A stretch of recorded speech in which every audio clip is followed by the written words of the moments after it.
good day.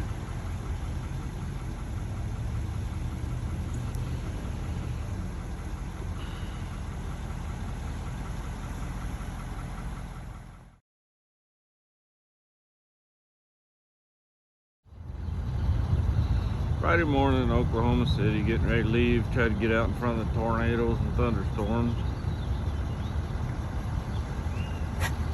Destination Lynn, Missouri. Hi. Hi. That's my flunky, Steve. Made her to Lynn, Missouri.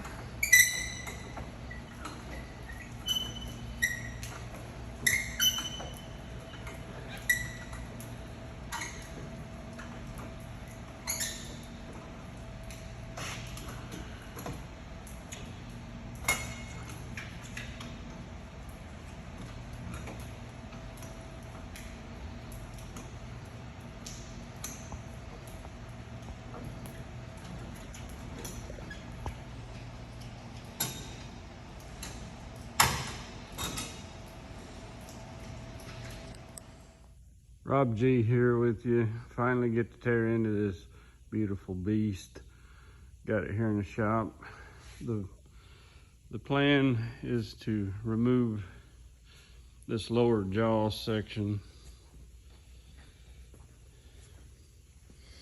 All the damage on the forward fuselage is below this stringer, this main longeron. So that's basically a sub-assembly.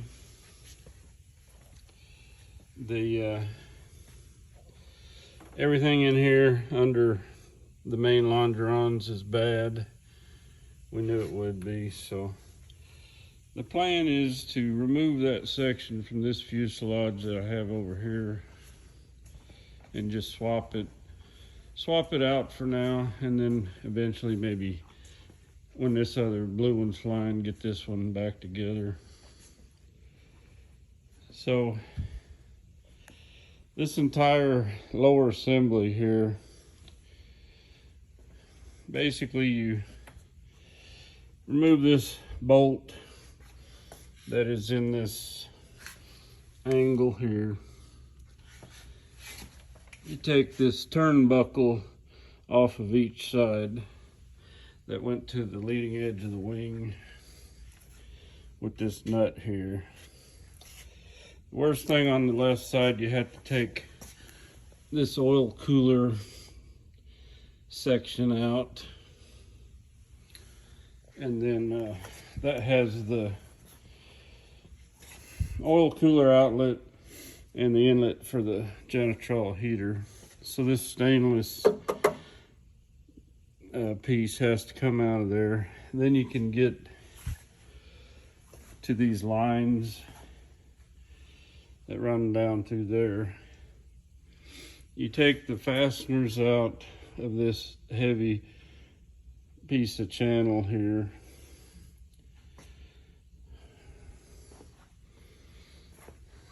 The fasteners in the firewall down in here, and then this deck on each side, this skin here, deck, whatever you want to call it, is attached to the lower longerons with a row of rivets here. So you take all those rivets out that run along the lower longeron back to this point, and take the fasteners out of the firewall up in here,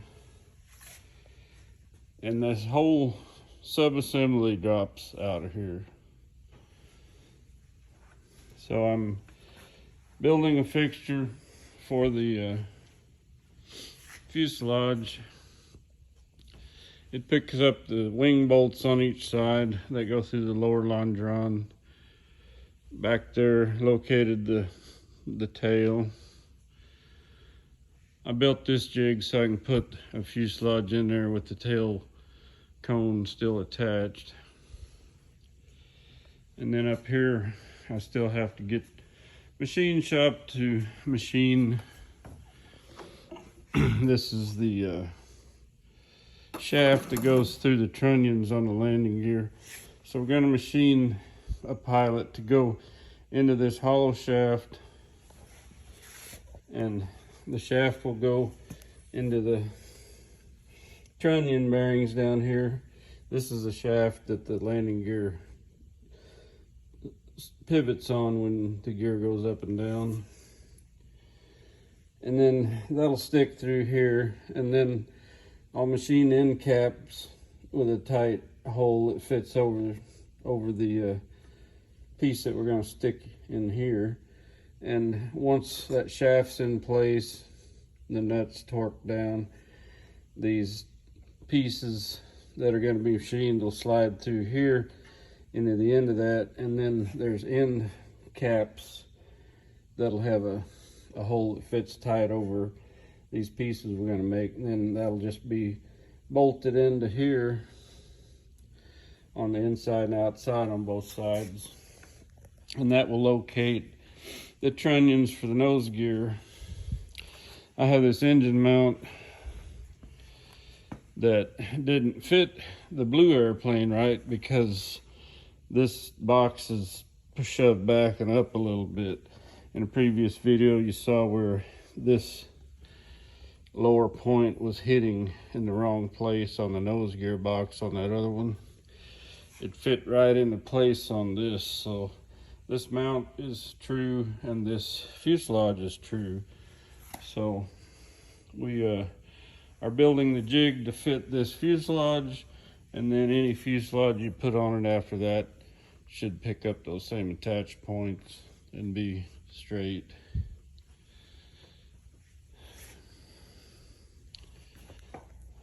Over here we'll get all the wiring, and this was the mount for the voltage regulator. All this wiring will get renewed.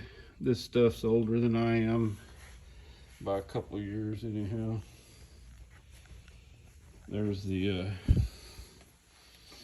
carbon pile voltage regulator that came out of this one. We may look at putting a newer regulator in there, who knows. Canned cat food, don't need that.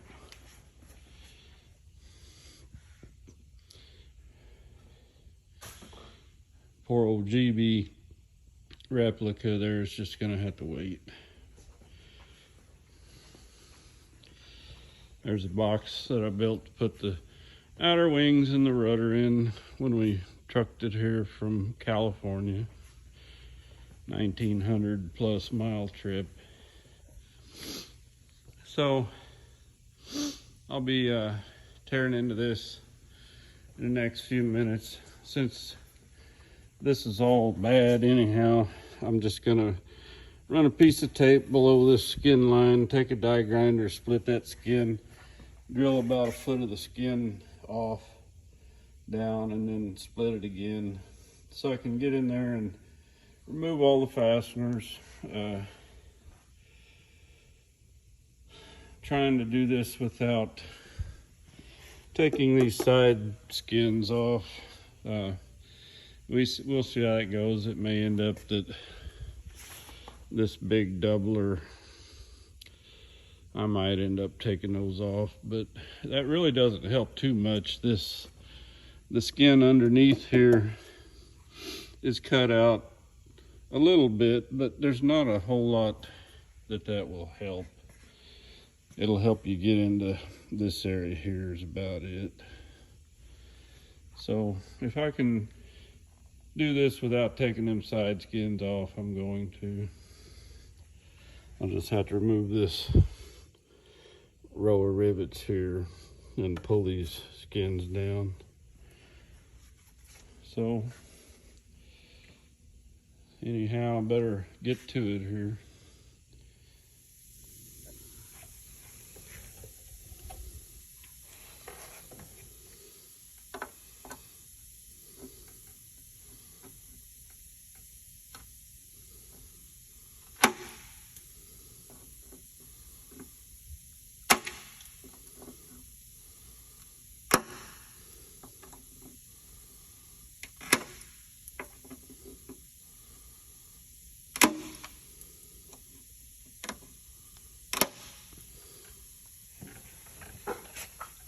That's how you drill them and pop them out without enlarging the holes.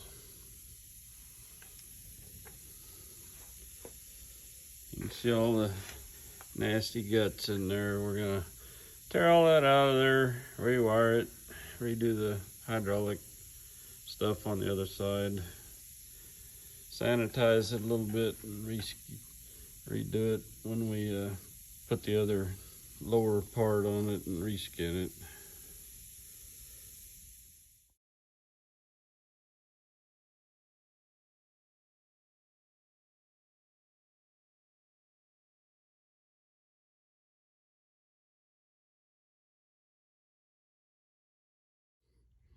All right, we're gonna wrap it up here for this evening. I should have that all off there by the end of the week. Catch you later.